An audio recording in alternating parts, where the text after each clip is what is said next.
그리고 재사용 가능하게 만들기 위해 개선해야 할 점은 무엇인가요?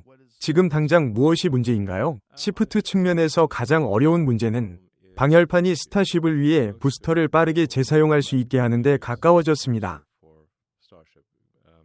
그래서 그것이 돌아와서 팔에 걸리고 그런 다음 팔이 발사대에 다시 놓으면 엔진이 조금 있습니다. 손상. 우리는 이런 식으로 약간의 방열판 손상이 있고 그런 조정이 필요하지만 우리는 완전하고 빠른 부스터의 재사용성 우리는 우주선의 재사용성을 달성할 것이라고 생각합니다. 올해 전체 스택 우주선의 빠른 재사용성을 달성할 것이라고 생각합니다. 내년에 부스터가 생명에 필요한 근본적인 돌파구입니다. 되다. 다중행성과 재사용 가능하게 만들기 위해 개선해야 할 점은 무엇입니까? 지금 무엇이 잘못되었습니까? 가장 어려운 시프트 측에서 문제는 방열판입니다. 실제로 개발한 적이 없습니다. 완전히 재사용 가능한 궤도 방열판은 궤도에서 들어올 때 자르기 때문입니다. 속도가 들어오면 불타는 유성처럼 당신은 경로하는 황소와 같습니다. 불이 나고 부분적으로 녹거나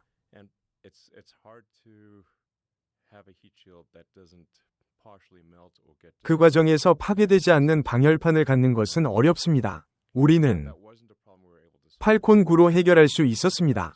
그래서 상단 단계가 재진입 시 타버립니다. 이것으로 우주선 부분 당신은 부스터를 가지고 있고 당신은 우주선을 가지고 있습니다.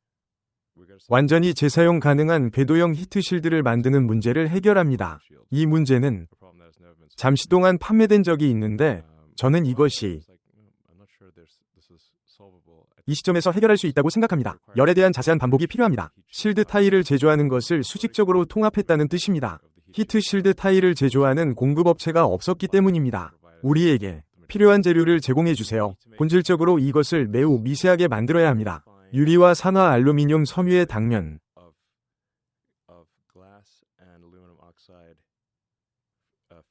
산화 알루미늄은 기본적으로 사파이어이므로 유리와 사파이어와 매우 미세합니다.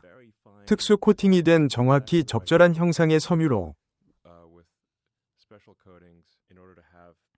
이 방열 타일은 녹지 않고 재사용할 수 있습니다.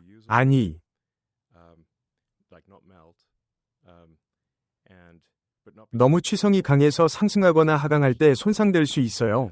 알다시피 일종의 커피잔과 같은 취성과 로켓에 지옥처럼 흔들리니까 이런 걸 얻었어요. 직접 본 것 같아요. 상상해보세요. 로켓의 지상 제로에 있는 것 같아요. 얼마나 흔들렸는지 느낄 수 있을 거예요. 5마일 떨어진 곳에 있는 것 같아요. 상상해보세요. 당신은 바로 거기에 있습니다. 알다시피 그래서 당신은 커피잔처럼 부서지기 쉬운 것들을 흔들면서 금이 가거나 깨지고 녹지 않게 하려고 노력합니다. 수천 개가 있습니다. 이런 것들이 있고 몇 개만 깨지면 재사용할 수 없으므로 스페이시X에서 재료 기술의 혁신이 이루어지고 있습니다. 당신은 끊임없이 이것의 더 나은 버전을 찾고 조정하려고 노력합니다. 네, 그것은 아무도 해결하지 못한 문제이지만 매우 어려운 문제입니다. 그래서 우리는 정확히 올바른 재료 조합을 올바른 분자에 넣어야 합니다. 올바른 모양을 만들고 로켓에 완벽하게 방열판을 적용해야 합니다. 실수 없이 아무도 이것을 전에 해결하지 못한 데는 이유가 있습니다. 매우 어렵습니다. 문제가 있었고 그래서 우리는 전체 제조를 수직적으로 통합해야 했습니다. 기본 원자재에서 완성된 타일로 타일을 재구축하는 것과 같이 전체를 구축합니다. 기본 원자재에서 공급망을 구축함으로 실리콘을 입력하고 알루미늄 산화물과 여러분이 하는 방식의 차이점은 무엇입니까? 우주 왕복선에 사용하던 방식과 비교했을 때 우주 왕복선과 같은 공간 선두 가장자리는 매우 밀도가 높은 탄소 타일을 사용합니다. 기본적으로 두껍고 무겁지만 균열이 생기기 쉽다는 뜻이에요. 전체적인 기술적 설명을 이해하려면 6명 정도가 사람들이 이걸 듣고 있는 우주 왕복선에 대한 훌륭한 엔지니어링이 많이 있었어요. 타일 그리고 많은 방열판이 타일이 아니라 실제로 실리카 블랭킷 같은 거 알잖아요. 펠트 다묘는 본질적으로 자세히 보면 실제로 보면 열 다묘이고 일부 지역에는 타일이 아닙니다. 하지만 타일에 금이 가고 가끔 타일이 떨어지곤 했습니다. 타일이 떨어지는 위기에 처한 적이 몇 번 있었지만 매우 취약한 상황은 아니었습니다. 우주 왕복선에 있는 위치에 있었기 때문에 하지만 몇 달이 걸릴 것입니다. 각 비행 사이에 우주 왕복선을 수리하는데 8에서 9개월이 걸렸습니다. 그래서 그것은 아니었습니다. 재사용이 정말 가능하고 그리고 확실히 빠르지 않았습니다. 제가 말했듯이 매우 어려운 문제였습니다. 당신은 당신이 있어야 합니다. 또한 타일을 부착해야 합니다. 아래의 구조물이 움직일 수 있도록 합니다. 확장 및 수축합니다.